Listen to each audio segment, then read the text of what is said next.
Hey, howdy. Hey, howdy. Hi. Yellow's always here. Hello. Hola. Привет. Bonjour.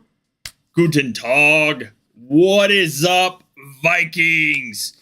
Happy Thursday. I hope you guys are all ready for Fury. We have the King of Jotunheim, Bowny, on the stream today. Woo! What's up, Bowny? Hello. How goes it, man? Good. Very good. It's the one day a week where we don't have to play. First of all, thank you for coming on the stream today and chilling it with me. I know, especially with having a day off from the game, it's awesome that you decided to come kick it with me today. Yeah, you're welcome. You're welcome. It's a nice day where you can relax and think about the events coming. Oh, yeah. Tomorrow. Yeah. Well, tonight actually, Fury starts in I think 7 hours. Yeah, midnight for me. So, hard question for you, dude. What's it like to be the king of Jotunheim? Honestly, expensive. Really expensive, but fun. It is fun. It's a nice gimmick. You've got a killer march that can pretty much destroy anything quickly, but it is very, very expensive. I'm not going to lie. So for all the people out there that would love to be king, trust me, it's not all you think.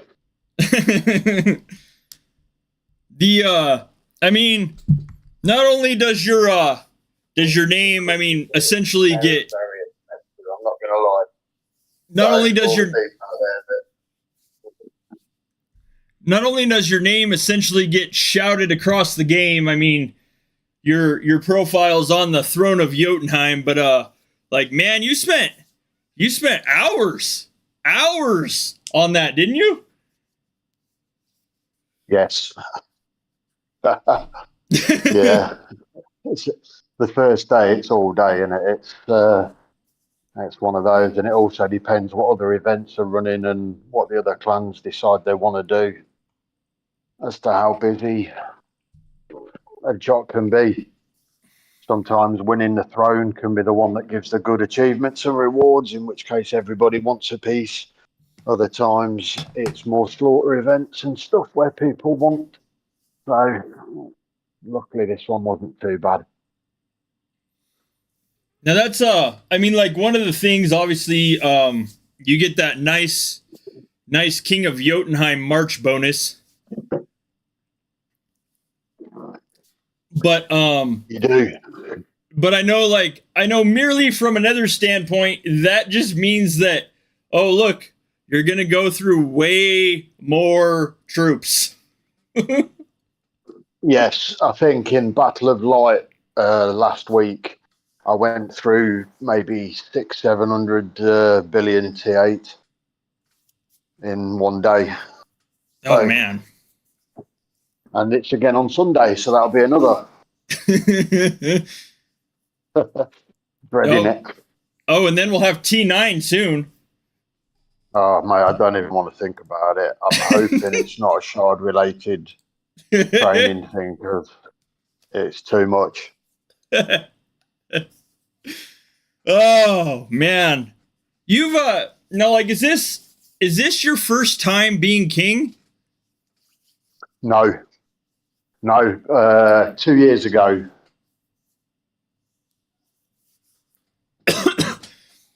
So the other thing is you're used to these long days in Jotunheim, right? Because didn't you went for Cosmos recently? I did, yes. That was a 48-hour straight, no stopping event, followed by a mini Asgard on the Sunday. So that's probably the longest thing ever.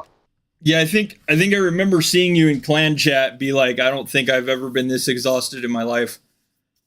No, it took. I'll be honest with you, I felt ill for about 2 weeks or more afterwards, and other people I've spoken to that did it this time, the most recent one, they've all said the same. They all felt really, really poorly for days and weeks. You just can't catch up. Oh yeah, I bet. It's it's the concentrating, because the problem was during the first Cosmos, like watching the scoreboard, people were going so hard at it, really, really hard. So if you went to sleep for 4 hours, 5 hours, you was out the top 25 straight away. You were gone. So you just had to keep going, and then this one, obviously, the scores were 2, 3 times higher. So I'm glad I did it the first time round. Well, then then you've still got to max the skin anyway. Yes. Which is an entirely different breed of monster all to its own. Yeah, you can kiss goodbye to a lot of money. To be fair, the stones are getting a lot cheaper and a lot easier to purchase now than they were, so it'll be easier for other people. I don't know if I would rather stay up for 4 days or spend $1,800. Or both. Or both, yeah. Yeah. Well, what did it work out at? It was over $2,000, weren't it, to buy that? I think just that Raven. I think from the ladder from 0 all the way to 18, I think it came out to 2,200 USD.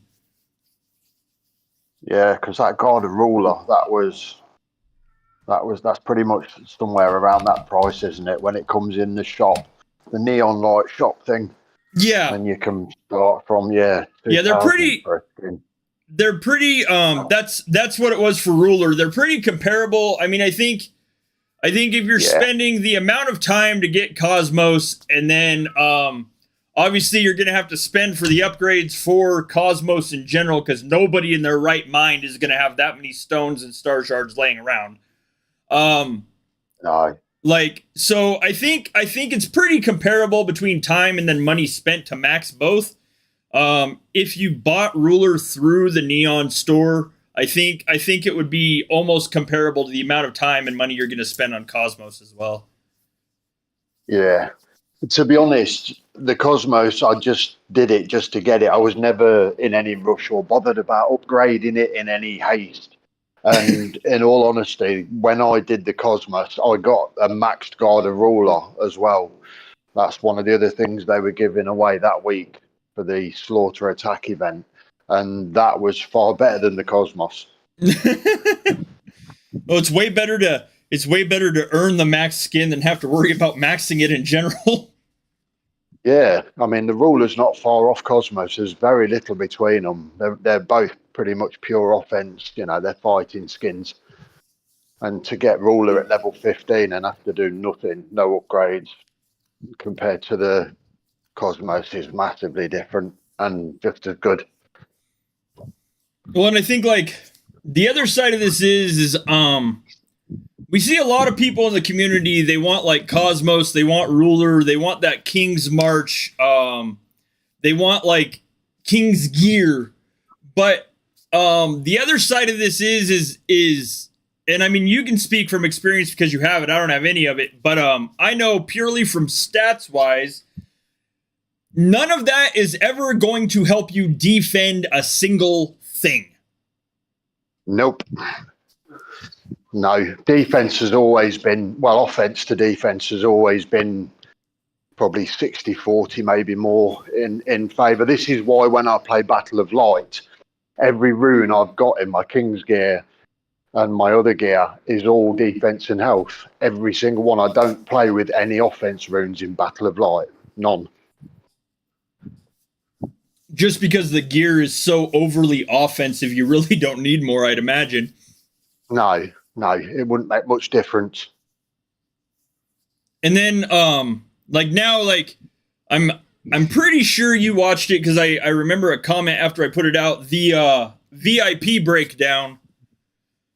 God, yeah. Of by the time your defense stats max at 80, And so those last like 20 stats, last 20 levels on VIP are pretty much even more offense. Yeah, more offense than defense again, so it's going to make the gap even bigger.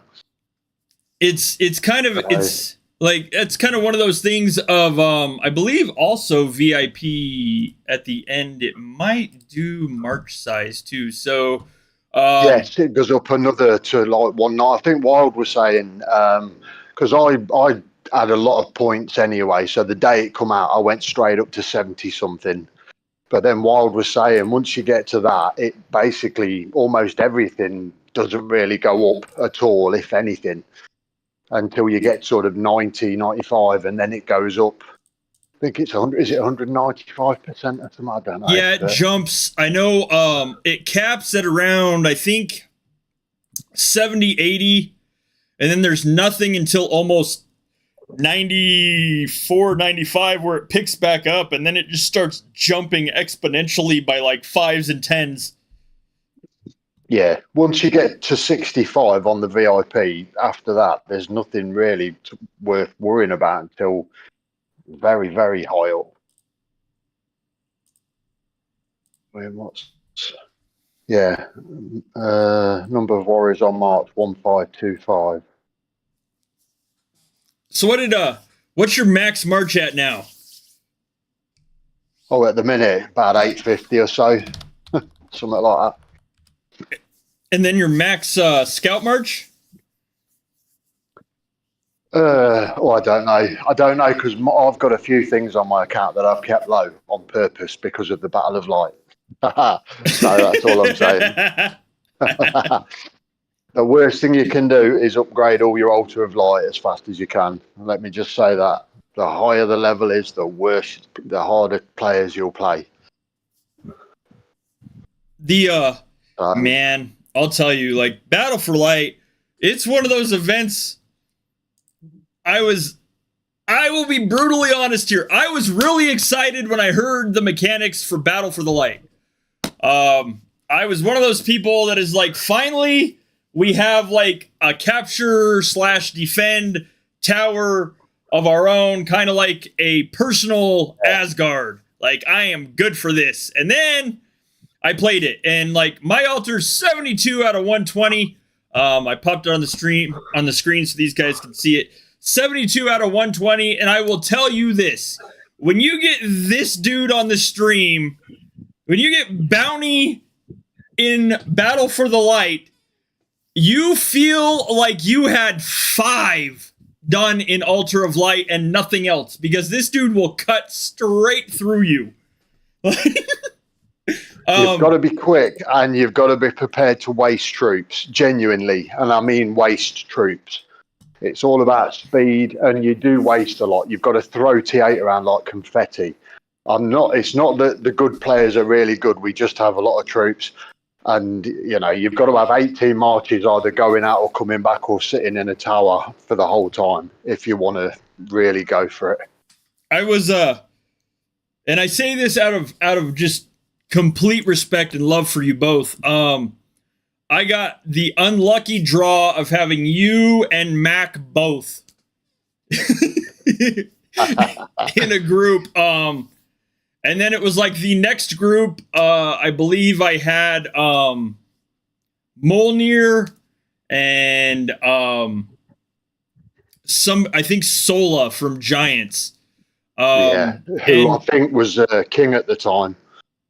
And it's just like, like I go from you and Mac, and then I go to Sola and Molnir, and I'm just like, I'm done with this. Yeah. We just erase this. Hard. Just erase this last hour. It never happens. Yeah, that's why you've got to get out quick. When I first started playing it and I didn't know what to do, I was too slow. And I was literally getting like trapped in my own spawn, if you like. And just couldn't even get past the first 2 or 3 towers to get near the middle. So it is a bit of a tough one, but it can be done. I do actually have a thing on my phone that I've created, and it's basically a Battle of Light game plan, which is the one I do every time. Same tactic, same thing, and it does all right. Yeah, they like there's been a couple so wait 1 second. For people that are just tuning in, today on the stream is Bowny from Rhett, of course. The current king of Jotunheim is chilling for this Thursday hangout. Man, like I've had some where like I feel almost as if like at the starting point I am completely standing still. Really? Once you get blocked in, you're done. Like Yeah. it. But this is why you got to be quick. The start is everything. If your start is slow, you've had it instantly. You've got to get that centre tower, not the main centre, the centre one in your third. You've got to get that first. Yeah, you need that That's all that defense. matters. So if you take that, the second your dragon lands on that, you're then taking the two after it without hero shaman, then the centre, and then once you've got the centre, you can spread out faster into the other 2/3 of the map and just remember which towers you've taken. Once you've took one once, don't worry about it again. Try and take every one at least one time. And then after that, you're just throwing troops at towers just for kills and whatever. Well, and it's very similar to the way I've heard you describe like you personally. It's very similar to the way I have heard you personally describe like the thought behind Asgard. Like Yeah. once you move up the side, then you worry about spreading down below again, but you have to move up straight to that center as fast as possible. Yeah. Without the centre, you can't get to the other two sides very well. You know what I mean? And once you've got that centre square, there are other tiles that open up in the other thirds that you can attack before the other people even in that third can. So you can have, I think 20 seconds on average, I can literally have every tower in my third green and two in each of the others and the centre. So Let me see. speed. Elston says burp Bounty. Elston. Give me 1 second. There's images of T9. I shared one last week. Let me see if I can get these pulled up. Was that really realistic looking orange dude? Yeah, that's what T9 Killer is supposed to proposed to look. Of course, like any image we get before the update comes out, like streamers or whatever else, is always just kind of subject to change. So it's like it's kind of one of those things of we could see a lot of this stuff done differently. One moment. Okay. Let me see if I can send these up.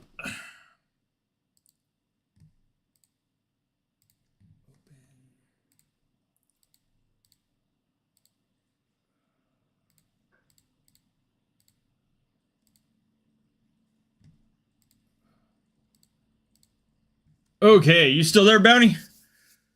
Yes, mate, yes. All right. Gotta send, like... I will tell you guys, streaming on a budget is rough. Like, I send everything... Poor Amber gets her Discord so blown up because everything you guys see on the stream, I send to Amber's in my chat in Discord to then open up on the screen. All right, so... these are the T9 images up on the screen. Currently, this will be the T9 ranged. Let me see if I can get 1 second. The T9 killer that I had the other day up here. There we go. I'll put the one just because I'm not gonna worry about all All right. So, this is roughly what the proposed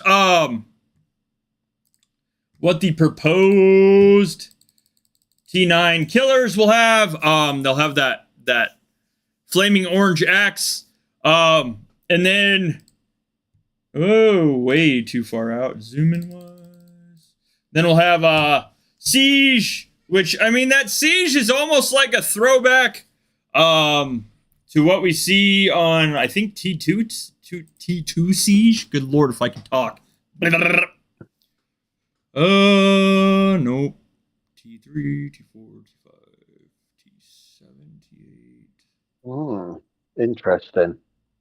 Yeah, it's definitely got more of the catapult vibe to it. We've gone like some trebuchet stuff or trebuchet style.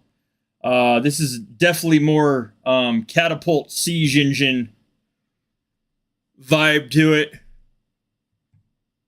And then I can only imagine this would be T9 Scout. Unless like, what's up, Pez? Siege looks like giant spoons. Oh, pretty much.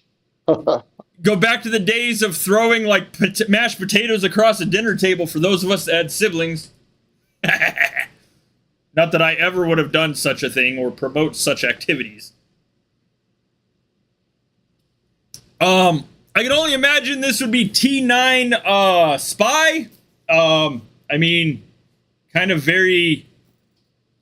I mean, we don't see any horses in this, so I imagine this would go to T9 Spy. I could be entirely wrong about that, so don't be spreading it around the community. But Bones said no. Well, I mean, I took a wild guess. I imagine this would be the T9 Spy, and then the T9 Bows looks almost like it could be a longbow, but yeah, like Amber said, very plain, simple images compared to like what we have on the T8. The T8 images seem to have a lot more detail behind them. So we could definitely see these change before they are out in the game. Like God only knows what could change about them. A bit of movement. What do you think we're gonna be training T9 with? Oh, mate, I genuinely hope it's not shards. Obviously everyone's been saying there'll be shards, and it'll be 2 shards per troop instead of like the 1 shard per 1 troop on the T8. But if it is, it'll kill it for people. It really will. How many? Because of styles of play from different clans. I mean, if you look at Spartak and they spy and they do their town thing, like which is their thing, we're more of a throne tower sort of based, clan, what we do. But when we're doing that, T8 versus T8 is pretty much all we fight. So you don't get nearly the shards, to keep up with it. So someone like Spartak with the shards that they make and the amount of T8 that they make, I know every Cosmos event they go in with like 1.5 trillion T8 spies, and good Lord. It'll be a tough one. And then other small clans that don't make that many shards, they won't even be able to train them. The one thing I know, like you've said, you go through an impressive amount of T8 being King of Yacht, but you're fairly active, so you go through an impressive amount of T8, more than most. I want to say more than most normal players, but I should say you go through an amount of T8 like that people outside of top clans wouldn't necessarily think is normal, right? Yes. Yeah, definitely. Like I say, it was over 600 billion and that's with healing as well. Obviously, I lost 600 billion in the last Battle of Light event, alone, and that was with healing constantly. So I don't know how many I actually went through. How many slots did you play?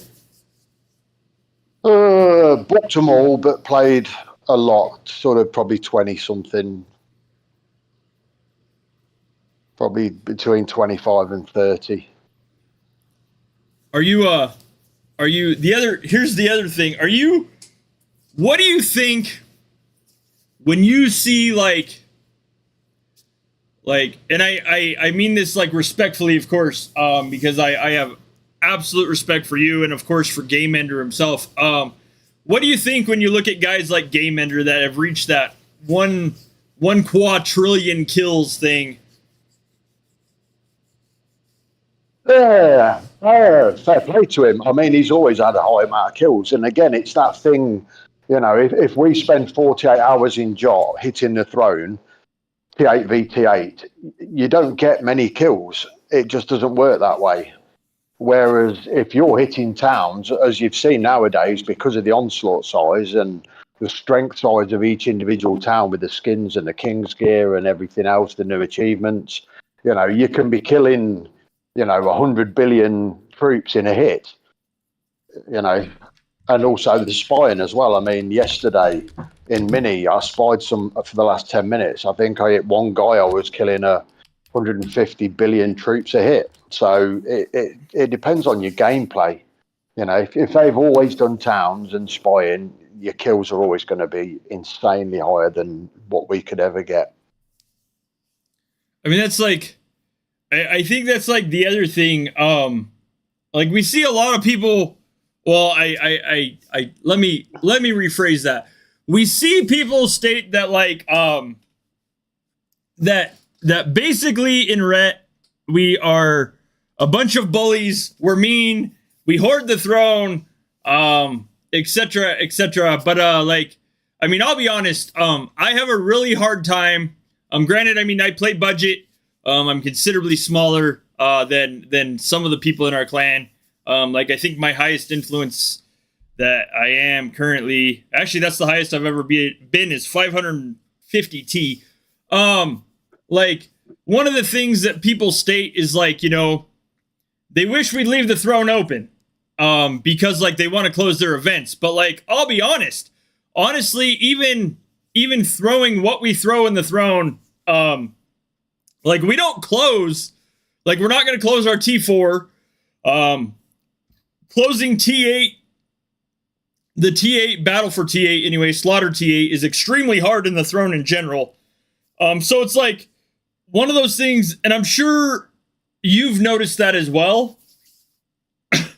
Like, oh god, yeah. Closing our personals in Yacht, it's more or less, we're sacrificing a lot of events to sit there and hold the throne.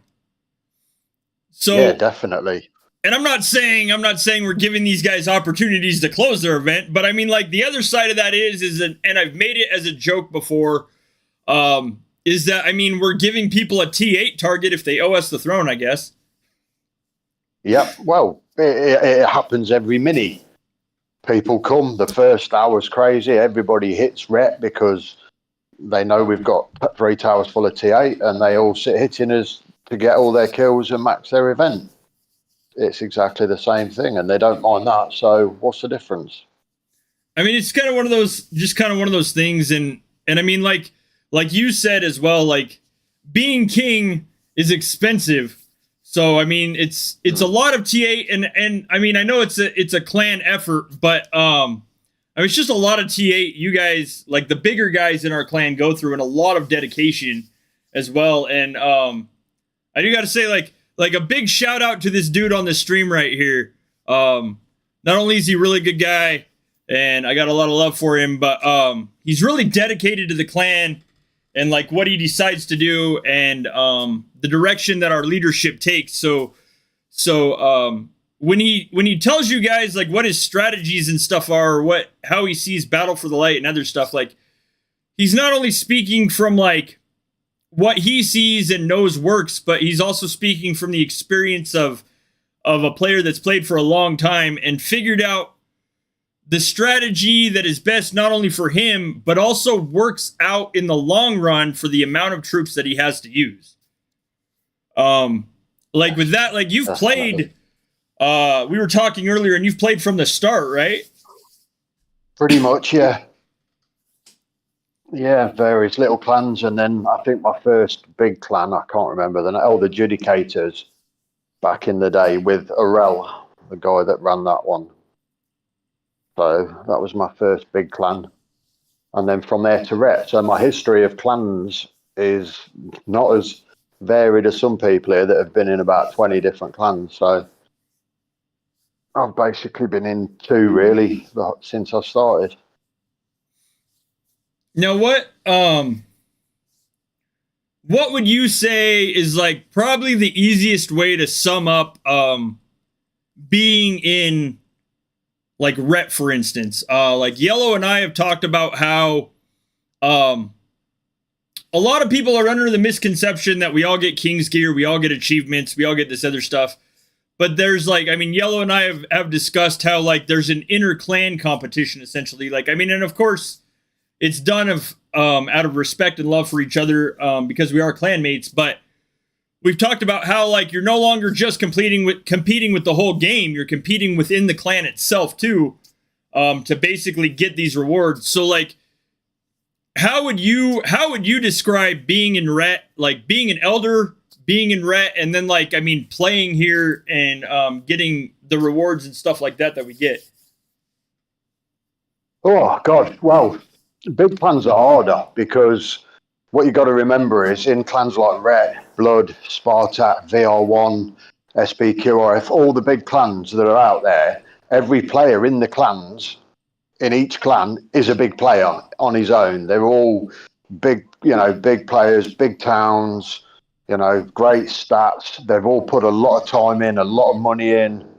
So when you're in a clan like Ret, as I'm sure anybody from one of the other clans will tell you, it's hard to keep everybody happy. Obviously, we would love every jot to give everybody, a King's gear or an achievement, whatever it is they need. I mean, some have got full King's gear, so they don't need it. So now you pass it down to you keep trying to build up everybody to get it. But it's tough in a big clan, you've got sort of probably 50 guys here that are all, seasoned Viking players, all at the top of the game and trying to win enough to keep everybody, winning something. Because at the end of the day, if you're in a clan and you're not winning anything or getting anything, then why are you playing? There's obviously you can throw money at it if you've got an endless pit of money, but for some people, what they win and what they get in the game is what keeps them playing. The rewards from each event is, they need that to be able to play as much as they do.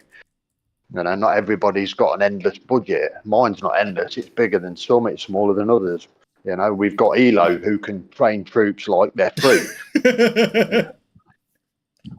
But, so you have to play to your own means. That's what I always try and say to people, like when VIP come out, don't stress. Once you get to level 65, anything other that really isn't worth worrying about. So play to your own strengths, play to your own budget. Don't get stressed if somebody's maxed a skin and you haven't yet and you've still got to buy, or win coins and stones to do it. Just relax a little bit. And I mean, I never max anything first, but I always max it.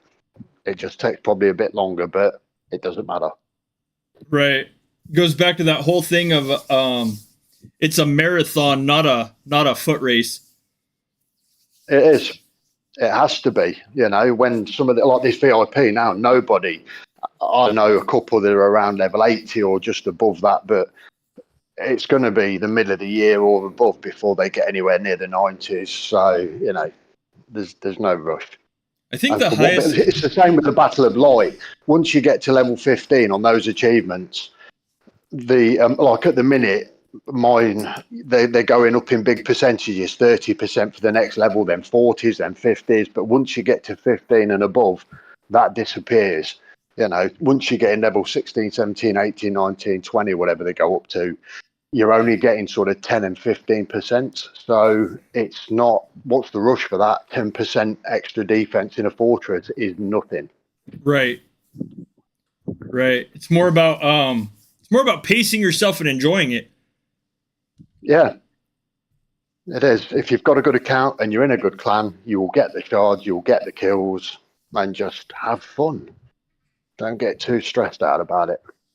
I know that's one thing Yellow, I'm going to put you on the spot. That's one thing before I came to Rhett, before Amber and I came here anyways, that Yellow said uh that the leadership in this clan, and you specifically, Bowny, like the leadership in this clan, will hands down make events fun.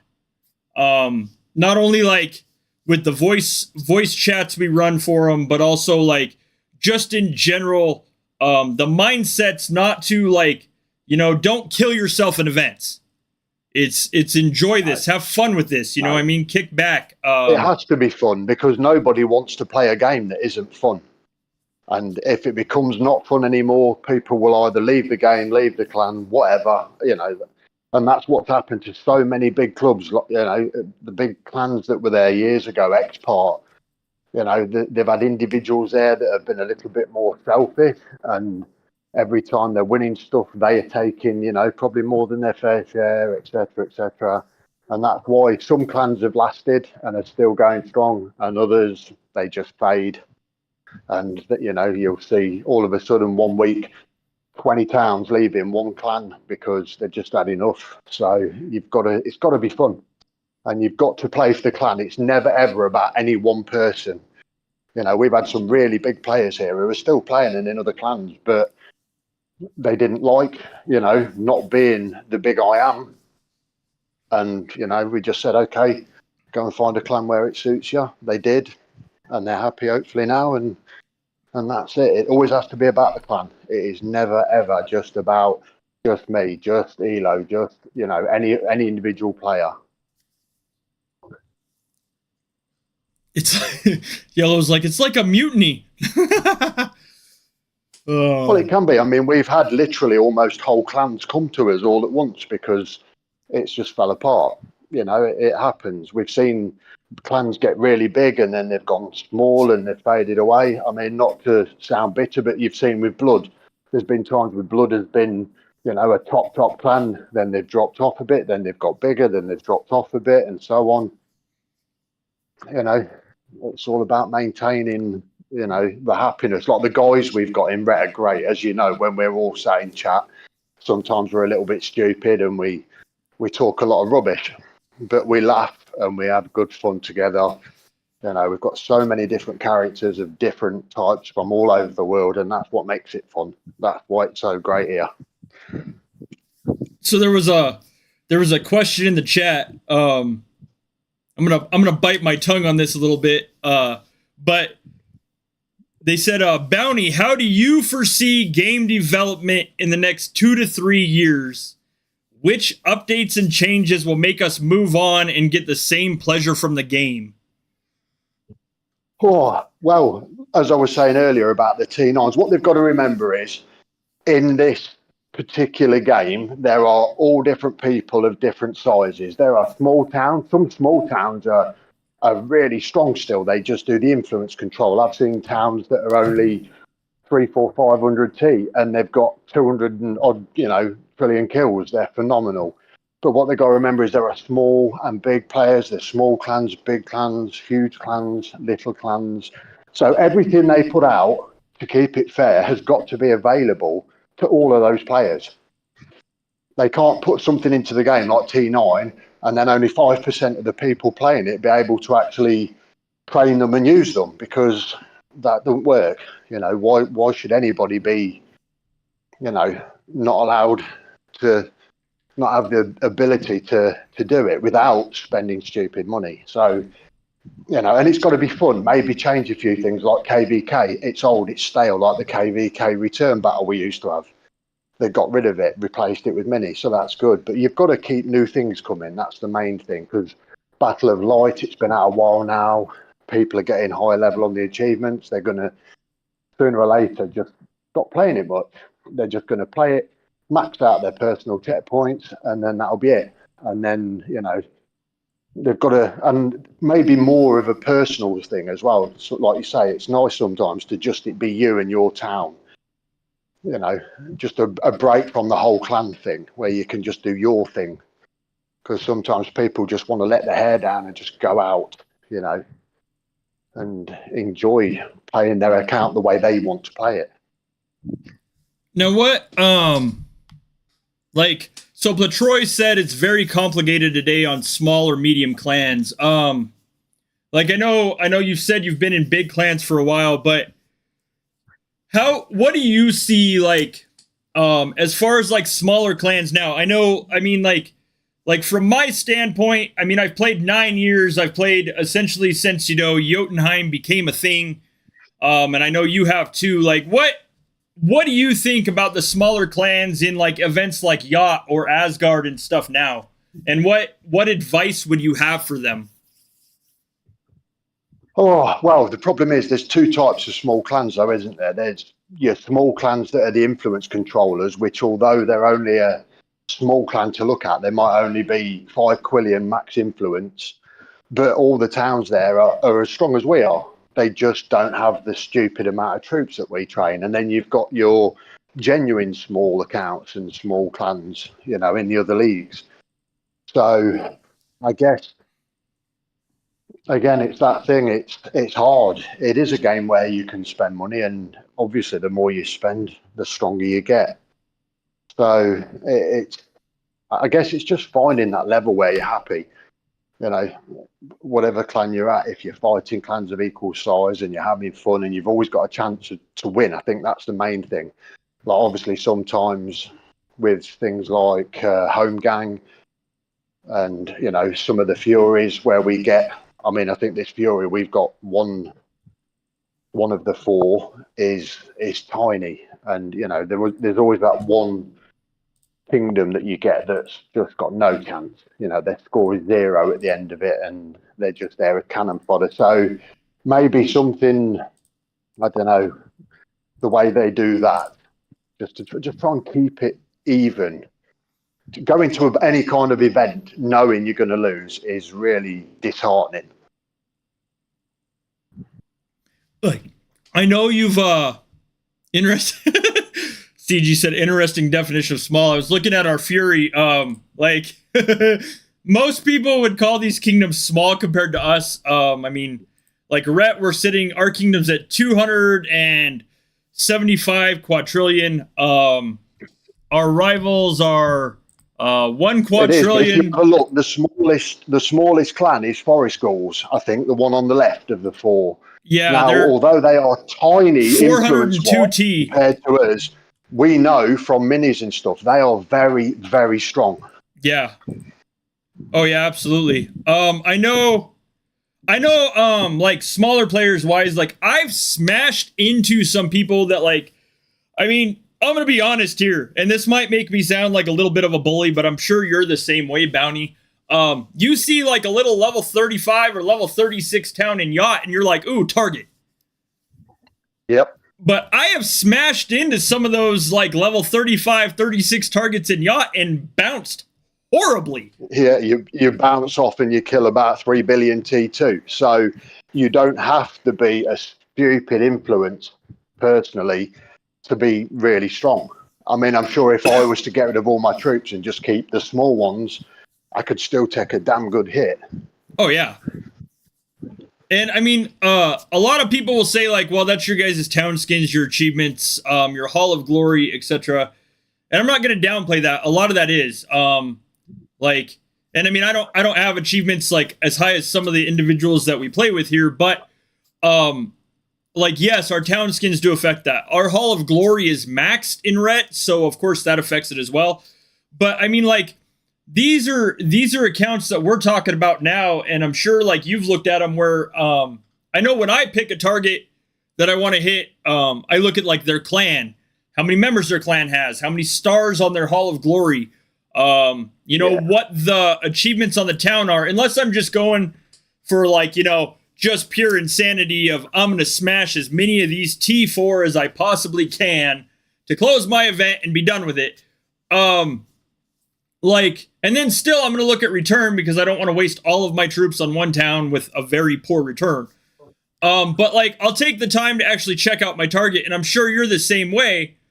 And that some of these ones we bounce off of, or at least I bounce off of, like very low Hall of Glory, low achievements. They're just like really stacked. Yeah. But the thing with that is I think if you remember, I don't know if it was a year ago or a bit more, Plarium with this particular game had a real purge on stopping people doing the solo thing, because obviously a lot of people used to go to their alt clan and just run sieges just to get shards and kills and stuff, obviously. So they did a lot, obviously, to make people be in a clan rather than just a solo outfit. So that's why they made it so you couldn't solo onslaught anymore. They made the stronghold sieges that strong that you couldn't defend it on your own anymore. And obviously, they tried to push people so that everyone was in clans rather, because obviously when you used to play home gang, it was like one guy versus one guy in every round. Weren't really clan versus clan in too many of them. So they pushed hard to make people, to force them into being in a clan and fighting together. So that happened, and then obviously with that, that's when obviously you need to be in a clan and you need to all work together to increase that sort of the stars and to get the glory points. So that's where the teamwork thing kind of has to work. Now, like, you mentioned like onslaughts. I know, you're generally one of the hosts. What's it like? What's it like for people that don't know? What's it like being a host for onslaughts in a big clan? Oh, I guess it's pressure, because if you cock up, Oxy will kill me. It's hard, I mean, it's like the home gang thing, obviously, when we play that and you're hosting or you're running the event, again, like this week, we had sort of 45 people turn up and we got a very small opponent. So you've got to, you're trying to get everybody to get all their checkpoints done, because they've either got up very early in the morning, they're up stupidly late at night, because unfortunately for me in the UK, I have to get up at 4:30 in the morning to play home gang. Whereas like you and Wild and other people in America, you're up at like 1 in the morning, 2 in the morning, whatever time it is. Right. So that's, that's where it becomes hard. You're just always trying to look at the clan, to help people get their stuff maxed. I suppose it's, like I say, it's corny and it sounds stupid, but it's the team thing. Nobody here can do everything on their own. So, that's that's one of the things, like a lot of people will like look at the ranking, they'll see these big players like Elo, you, Monster, Detroit, shout out to Giants, by the way. Like they'll see these guys, like, now what you guys see is like, here, I'll pop Bowny's town on the screen here. Pop your stats up here real quick. What you guys see is like this monster of a dude at like 6.9 quadrillion with 450 or 6.9 trillion. Is that quadrillion? I don't know anymore. Yeah, with 4.9, whatever it is. Yeah. Yeah, with 450 T kills, and you're like, he's a monster. Now, like, what you guys are hearing on the stream today is how we hear Bowny. Like, this is the Bowny that Yellow, Amber, me, the rest of the guys in Rec get to hear. So like, and one of the things that like I really want to impress on you guys is like, these guys might be monsters when it comes to like battles. Like I said, getting Bowny in Battle for the Light is not fun. It hurts. Even without the King's March. But one of these things is that these guys are so personable. Like, they know a lot about the game, and they are so willing to help like their clanmates. Like Bowny said, make sure everyone maxes in home gang. Make sure people max in Asgard. Make sure people max in Yacht. So like when people are like, well, what's it like being in a top clan? Like Bowny said earlier, it's kind of like, I guess, I mean, I would reword it as it's kind of like a giant dysfunctional family. Yes, definitely that. Definitely that. Like where you said, like, you know, if we hit things wrong, Oxy will kill us. Like, yes, she will kill us in the way like some of you guys might be like, oh, Oxy's mean. Like at the end of the day, Oxy might be like slightly rough on us, but at the same time, she does it because she loves us. Like she does it because she knows she has to. Exactly. She has to. What you got to remember is there's like 100 personalities in this clan, and egos as well. And you know, some people will always have their own personal agenda at certain times. They want to max something and do something, and we try to accommodate that. Like this time in the Cosmos event, obviously certain people put forward they wanted to do it. So for the whole of Jot, nobody but them got spy reps. But that's cool because, you know, they wanted to do it, and I did it last time, and I got 48 hours of a spy rep, which is selfish. But, you know, next time if they do another event, more people can go for it and so on.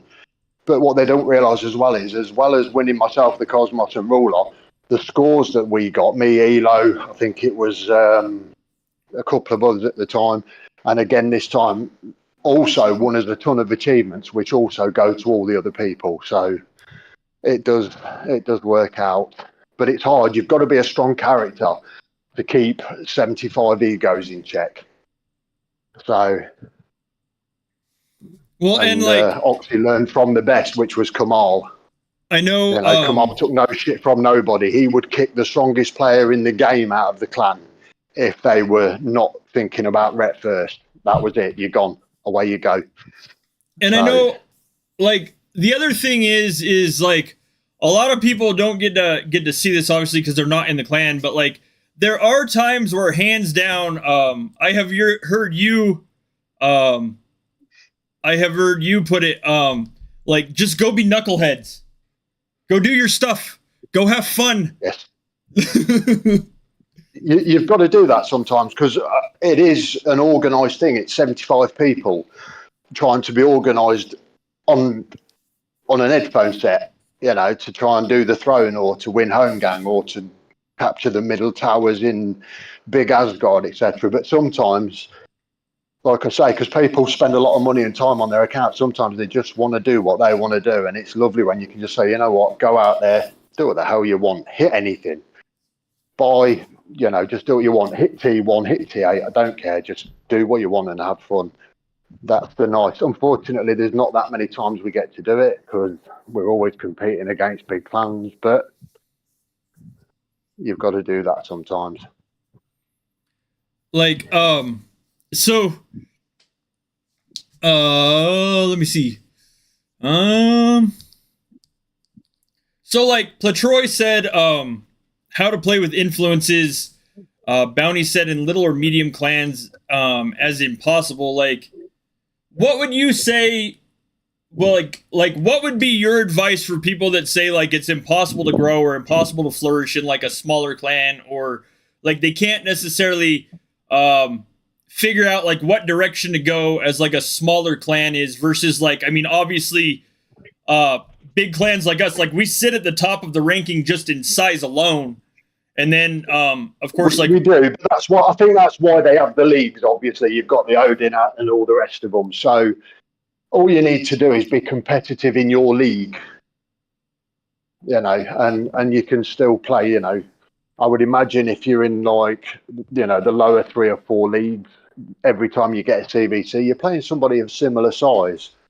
So you know, anybody can win. Then it's not like, you know, in CVC, we're getting a clan that's 1 trillion influence.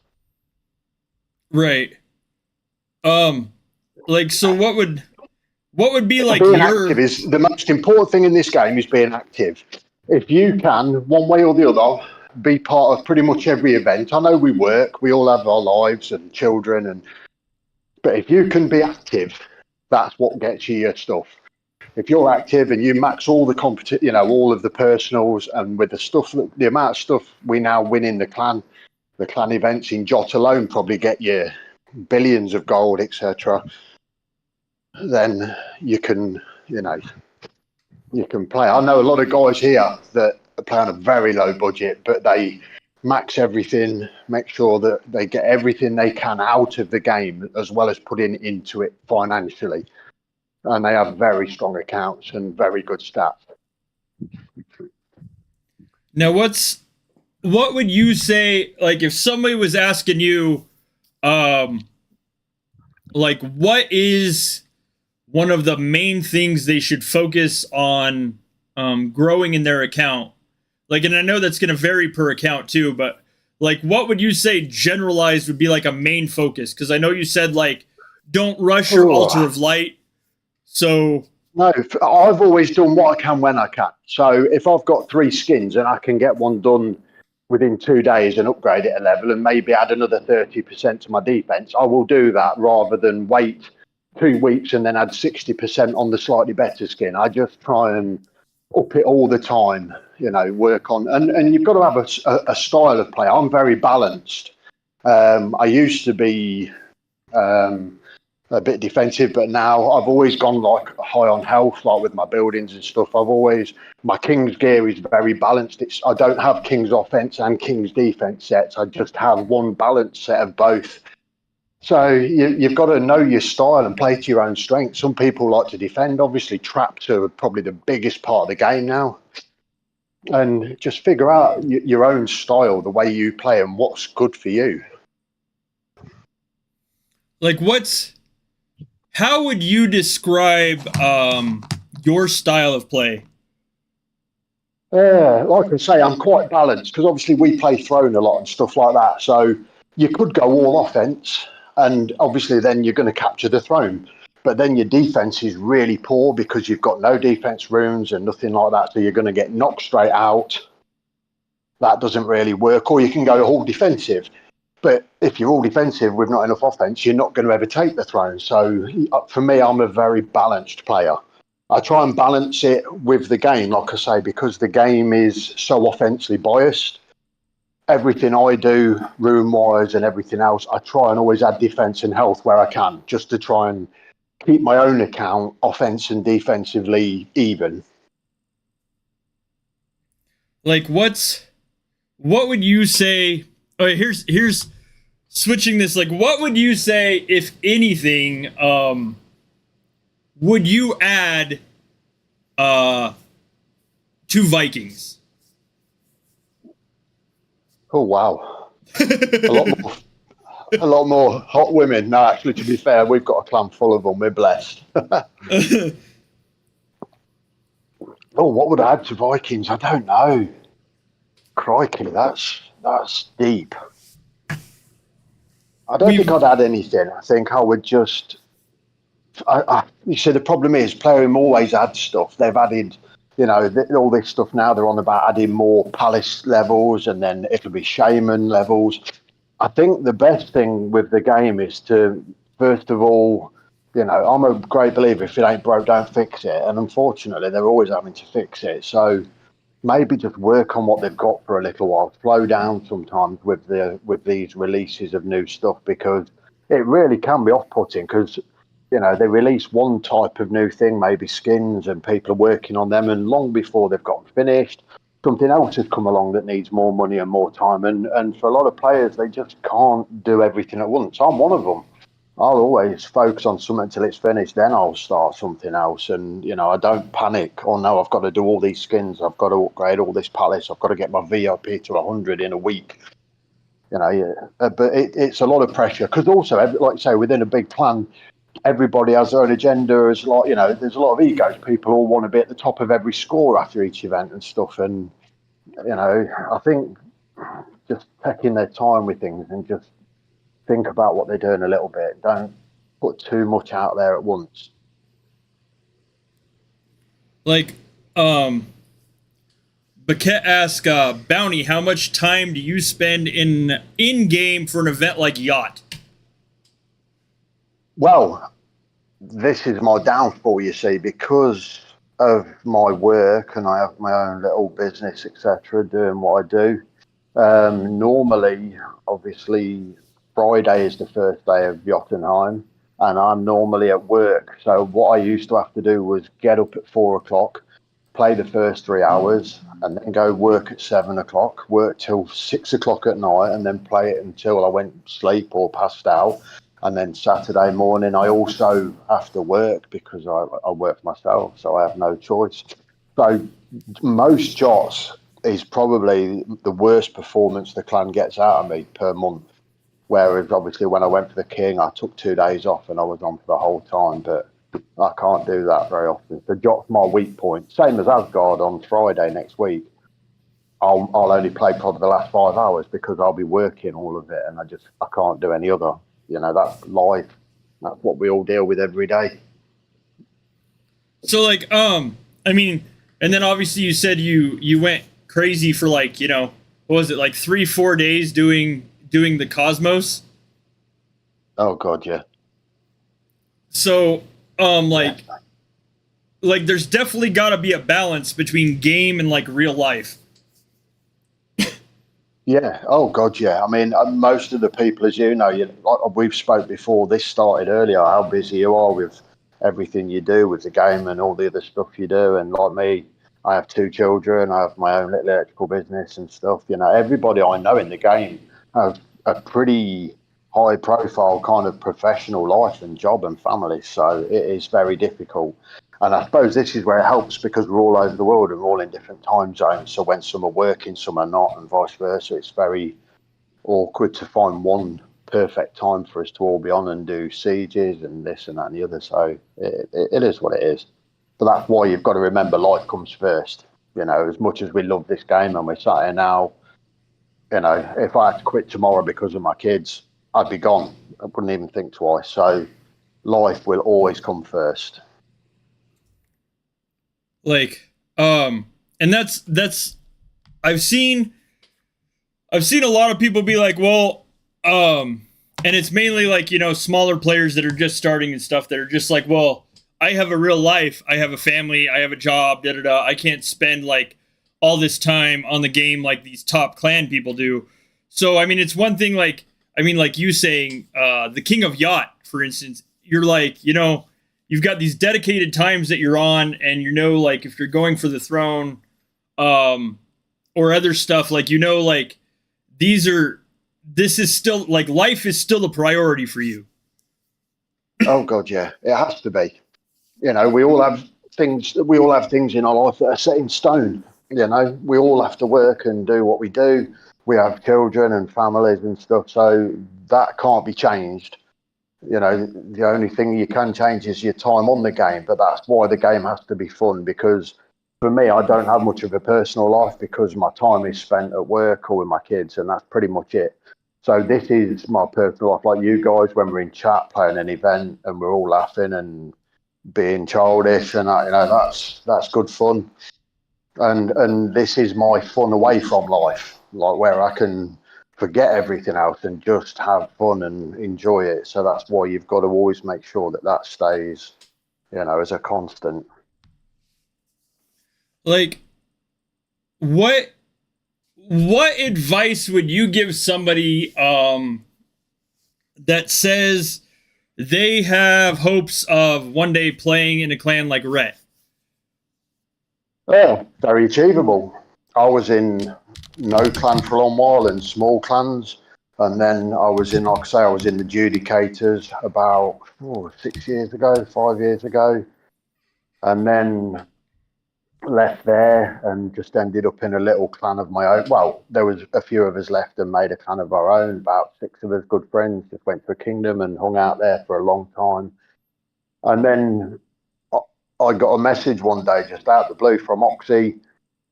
Have you ever thought about coming to a big clan? And funnily enough, I think I sent Xpart like a message to say, like, are you looking for players? And they turned me down and said that I weren't good enough, weren't strong enough. So I decided to stay in the little clans. And then Oxy came along and I joined.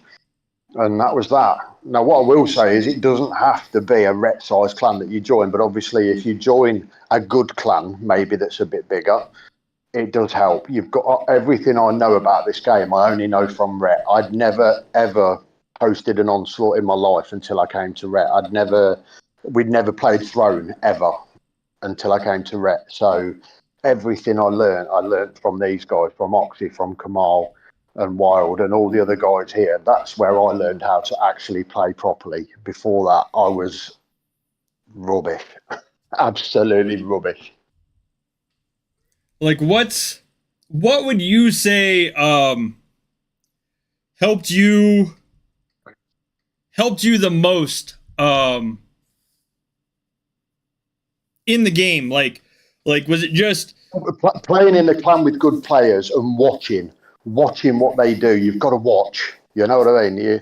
You can be told to do stuff, but you've got to watch how they do it. You know, the tactics that we used to use. You know, your long marches, all the things you learn, and like spying, send the march the first time they drop and then boost in the second. These things you just don't know when you're, a noob or whatever. You've got to play with good players and learn. That's how I learned everything. Play with good players and just watch what they do and how they do it. Don't say anything, just watch. And that's how you learn. what was probably like the most that sticks out in your mind anyway? What was probably like the most important lesson you learned about the game? Oh, definitely the clan thing, like the togetherness, like they've got here, and like Kamal. When I came here, I don't know anybody. I speak to Game Ender and other players now, but I don't know them. I've never spoken in person to anybody other than players in Ret. But like players like Kamal, the amount of respect everybody had. Like you could have 20 people in chat talking rubbish, and he would come online and just say, "Right, everybody, shut up, listen," and you could hear a pin drop within 5 seconds. Everybody had so much respect because he knew this game like he'd created it. He's an Oxy as well. She's the female Kamal now. She knows this game like nobody else I know, the mechanics and the inside and out. So yeah, that's where you kind of learn. You just shut up, listen, and do as you're told. Because I used to always be a follower. I never really wanted to be an elder or a leader. I'm a great follower. When people give me instructions, tell me to do something, I'm excellent at following that. Obviously, it's changed now because I've ended up being an elder. But I wouldn't have done that though, or became an elder if I hadn't learned what I'd already learned. I would never have accepted it in a million years if I hadn't realised that I was, worthy. Right. Now what have you if anything, like what have you noticed is a difference in the game now versus like say a year ago? Oh, crikey. Obviously, spying has tenfold become probably the powerhouse of the game by far. Spying is everything now, with obviously the traps and the T7 traps and everything else. The scores you can now get and everything else is exponential on the spying side, which is why I think, because we didn't have many spiers here at all. We only had a couple. Not that long ago, we didn't have hardly anybody here that spied properly. And obviously, a lot of us, I didn't even have any spy towns. I hadn't even got them. I never bothered getting the towns that get, the skins and stuff for spying because I weren't interested in it. I wasn't very good at it. I didn't like it. I found it boring. But the game has pushed so hard in that direction that spying is one of the most important things now. You'll never ever make more shards and score as fast as you can spying. There's nothing like it in the game. Well, and like one of the things like and it was fun to do. I did that Jotunheim Ret and Giants video where I got to share the battle reports from our OSs. And now like what can you tell people as far as like what is it like to be the onslaught host when you get that burn? Oh, it's all about the burn. Even if the town's empty, it's just great getting the burn. But it's difficult now. I mean, you've probably noticed yourself, like probably only 12 months ago, maybe a little bit longer, you used to be able to find so many towns in JOT that were sort of like 2 trillion, 4 trillion, 8 trillion, 10 trillion. Now it's very hard to find anybody under 40. This is why like the influence control thing now has kind of been erased, because like Elo, I think his onslaught's nearly 2.7 billion. And when that hits you, full of maxed accounts with T8s, no matter how big you are going to burn very quickly. And like we can sometimes have 3, 4, 5 onslaughts, which means you're being hit with like 12 billion T8 within 5 seconds. So it's kind of killed off for a lot of people. It's very hard now to have that influence control within your clan, because if you were as small as you'd want to be, you are going to burn. So it can be difficult, and obviously that age-old thing of trying to get everyone to send the right damn troops out. But other than that, it's great fun. Like what would you say to like somebody that's like, well, I don't necessarily know how to do onslaughts or what kind of targets I'm looking for? Like, what would you say? What advice would you give them for like, what should they look for as far as targets? What should they look for as far as like, to like, what should they be seeing as far as like what they want to set on, what they want to, how they want to gauge their strength and what to hit? So again, that is a very hard thing to do because of all of the packs that they come in. As you remember years ago, you couldn't buy troops, you had to trade them. Now you can buy billions of T8 and T7, and you get T4 in the billions free from the free thing in the giveaway part of the packs, like the purple ones. So it's a difficult one, but it kind of if you look at a town, even if it's tiny and they've got 100 trillion kills, they're not weak, and that's not a town you want to hit because you're going to hurt. You don't get like a good kill, 50 trillion, 100 trillion, whatever it is, without being a good, strong town. So you've got to figure the troops, how many have they trained, how many have they lost. And then, but like we've all been fooled. Like we've hit towns that are like level 35, 500 billion influence, and you bounce off because they're just a solid little town. So you can still get fooled, but like I say, as we found lately, some of the better towns are actually the bigger ones. When you hit the 20 to 40 trillion influence towns, they're actually better than these little tiny level 35s, because most of their influence is bought troops. They've not earned them. They haven't got any strength behind them. They've just bought loads of packs to try and get themselves big quick. So sometimes you just look at a town and it's probably something like yourself. When you've played it this long, you can just tell sometimes when you look at one that it's going to be and obviously if you're not sure, test it. Don't be shy. Don't be scared to test it like we do. Certain people know that if they hit a town with so many T4 or T7, and if they get so many shards, it's good. If they don't, they know it's bad. We move away. You've got to just, take your time a little bit. So what would you say so I mean, aside from just Rhett, what would you say like would be needed or could be changed in the Vikings community in general? Ooh. What do you mean? What do you mean by community? So like what would you like to see? So say for instance, we'll throw this example out there. Say for instance, as King of Yacht, if you could have a royal decree of like, what would you like to see across the Vikings players community change? Oh, I guess.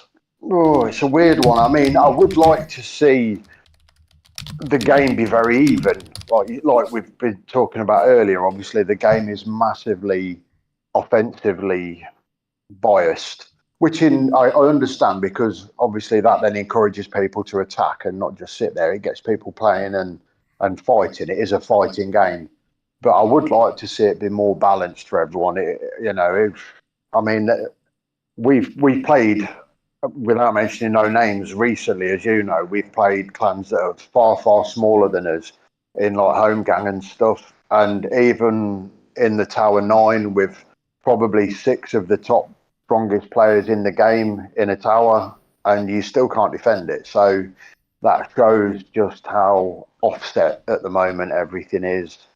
And that also is the other thing that makes it hard for new players and smaller players, because no matter what they do, they're always, even when you're strong, your defense is already way less. So, the first time you jump to Jot with your new account or whatever, and you get hit, you get all your troops killed, and that's not encouraging people to the longevity of it and people to play. So I would like, if you need that chance to be able to sort of defend yourself in stuff, offensively, to keep it even, and with, like I say, all the updates and stuff, make sure that it's available to everyone. Because as you know, if they bring T9s out in June, July, or November again, whenever the 2 big updates come, when they bring those T9s out, there's probably going to be 80% of the game that they're not going to be available to, and I don't like that, because I've been that little newbie clan like town guy, and if they want the game to last another 10 years or whatever, they've got to have new players. It can't always run on just as old school guys, all as old farts that have been playing it for years. It's got to be, you've always got to have new players joining. And they're not going to get that if every time somebody joins and within the first week they lose everything they've done, like within one hit. So give people a chance. What would you like are you looking forward to the Palace level 50 update, like, personally? Well, it won't be, I don't know, it depends, you see. I mean, like, obviously now with all the skins and everything that I've got, like, things are a lot easier now. Like when we play CVC now, you can destroy 20 buildings and build them all back in 5 minutes. Whereas when we first started playing, we all spent months trying to get those buildings up to level 30 and then level 40 and so on. So, but the problem is, as with the VIP, I think they're going to make it so expensive and so hard that it's going to be a bit of an off-putter again rather than an encouragement. What do you think about Ulfur stones or Ulfur marble? Like getting marble from Battle for the Light in order to upgrade our buildings. I don't know. Again, I mean, there's so many. The problem is, like, some things I understand you have to earn and buy, so I don't have a problem with that, And a lot of the stuff nowadays, like the gold nuggets and that, we can just get them from from our own little store, so they're all fine. The things I have a problem with is when they're like at the moment, these Althea crystals, they've brought in this new event, Battle of Light, and we have to pay to play it. We're already paying to play the game, and we're already spending so much money and time on the game. And yet, if you don't buy those crystals, I know you can win like 2 from CVC and 2 from Fury, but that's not a lot. When you need, like right now, I'm going to have to get 35 achievements on each of mine, 35 wins on each achievement to just upgrade it 1 level. So if you've only got sort of 6 or 8 crystals, you ain't gonna be able to upgrade stuff ever. So that's my biggest knock at the minute, is paying for the privilege to pay to play the Battle of Light, which also eats through your troops. It's already expensive, and you have to actually play for the privilege, which is crazy.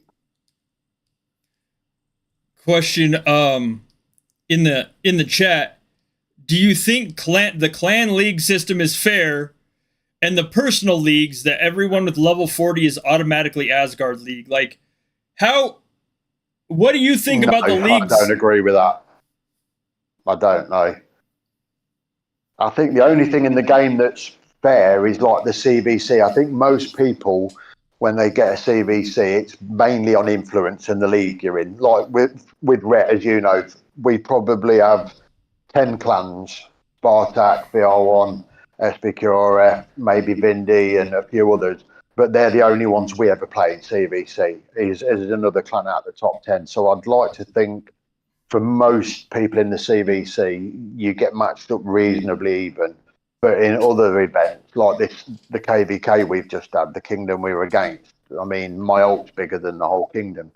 So, you know, you've and home gang as well is very mismatched a lot of the time and stuff. So CVC, I think, is probably the only one that's reasonably fairly matched.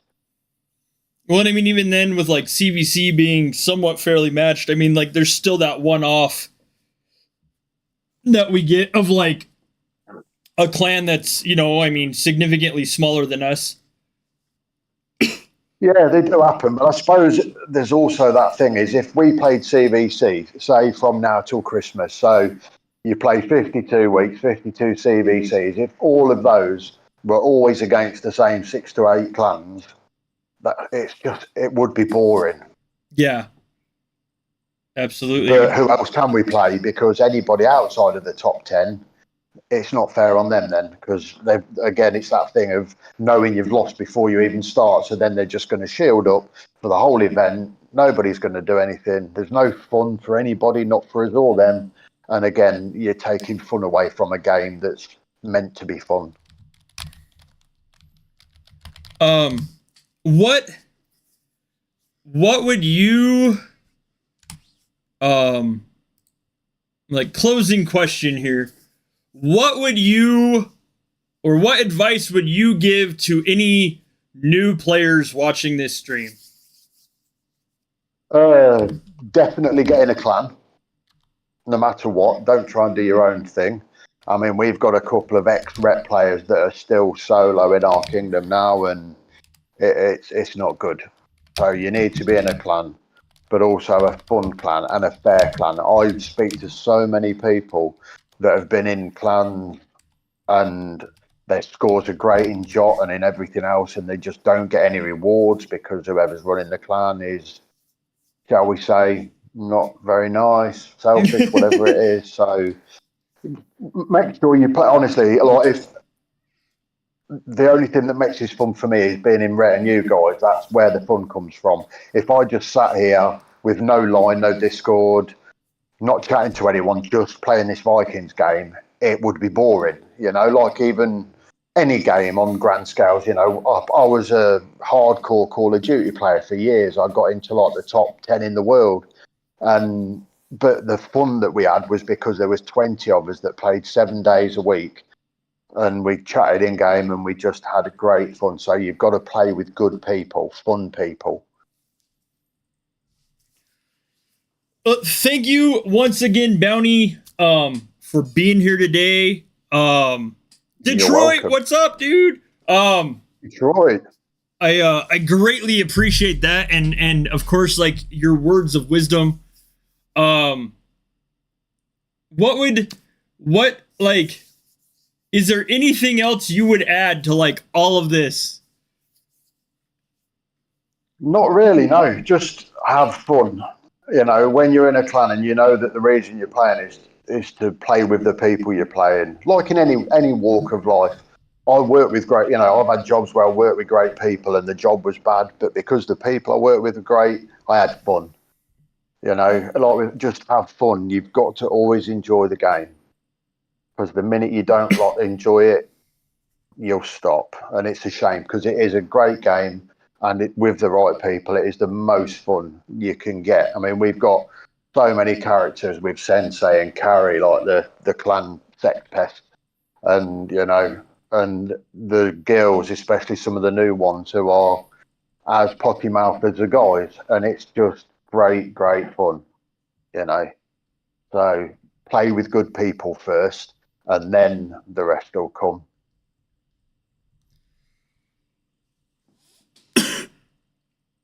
One One other thing, real quick before I close the stream down. Again, big shout out, thank you to Bowny. My utmost respect to you, dude, for being here today, and congrats again on being the current king of Jotunheim.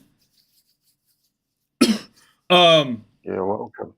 And I would like to take this opportunity to say sorry to anybody that ends up in my Battle of Light game on Sunday. I apologise beforehand because I can't help it. Other thing, if you guys can, please, real quick, check out the links.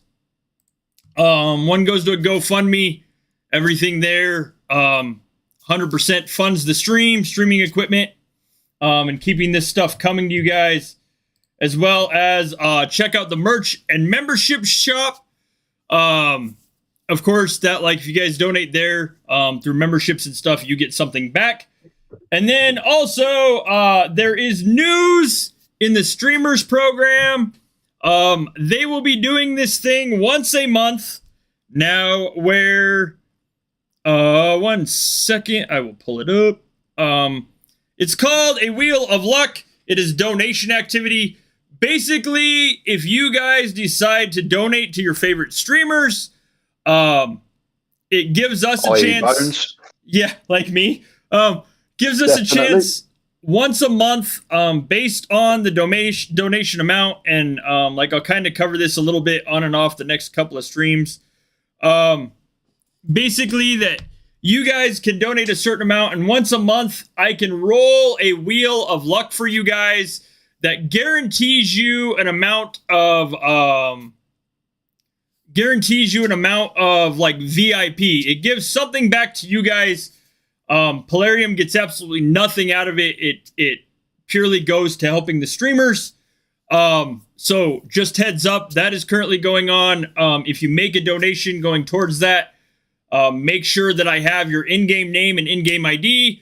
So once a month when I roll that wheel, I know where to tell Torin to send whatever it is you win. So there is that. Also, and I'm sure Bowny will say the same thing, I hope you guys have an amazingly awesome Fury. Ours looks good luck, everyone. Ours looks like it'll be fun. Again, thank you, Bowny, for being here today, man, and chilling with me. And thank you guys for watching. Everybody, keep donating. Make sure you keep him going, because it takes a lot of time, a lot of money, and a lot of effort to do this streaming. It might look like idiots having fun online, but it's not all. There's a lot behind the scenes. So I've donated myself. I'm not a hypocrite. So every bit you can help with is always good. So let's keep him going. Thank you, man. I greatly appreciate it. Thank you guys for watching today. I hope you guys have an amazing, awesome rest of your week. A great Fury Sunday. I'm sure Bowny will want to tune in for this. You guys know him. You love him. Boomer will be here on Sunday. Boomer's been around in the community for, well, I mean, ever. Kind of like Bowny and me. So he will be here Sunday to chill with us. Thank you again for the current reigning King of Yacht, and my friend Bowny for being here today. Thank you guys for watching. Have an awesome rest of your week. A great weekend, an awesome Fury. I will see you guys Sunday. And then, of course, we, Bowny, me, and the rest of Rhett will see you guys at some point. I'm sure Asgard, mini Asgard, home gang, yacht. Anyways, thank you guys for being here. If you're watching this and you have not already, please hit the like and subscribe button. And I will see you guys later. All right, God bless. Awesome. Thank you, dude.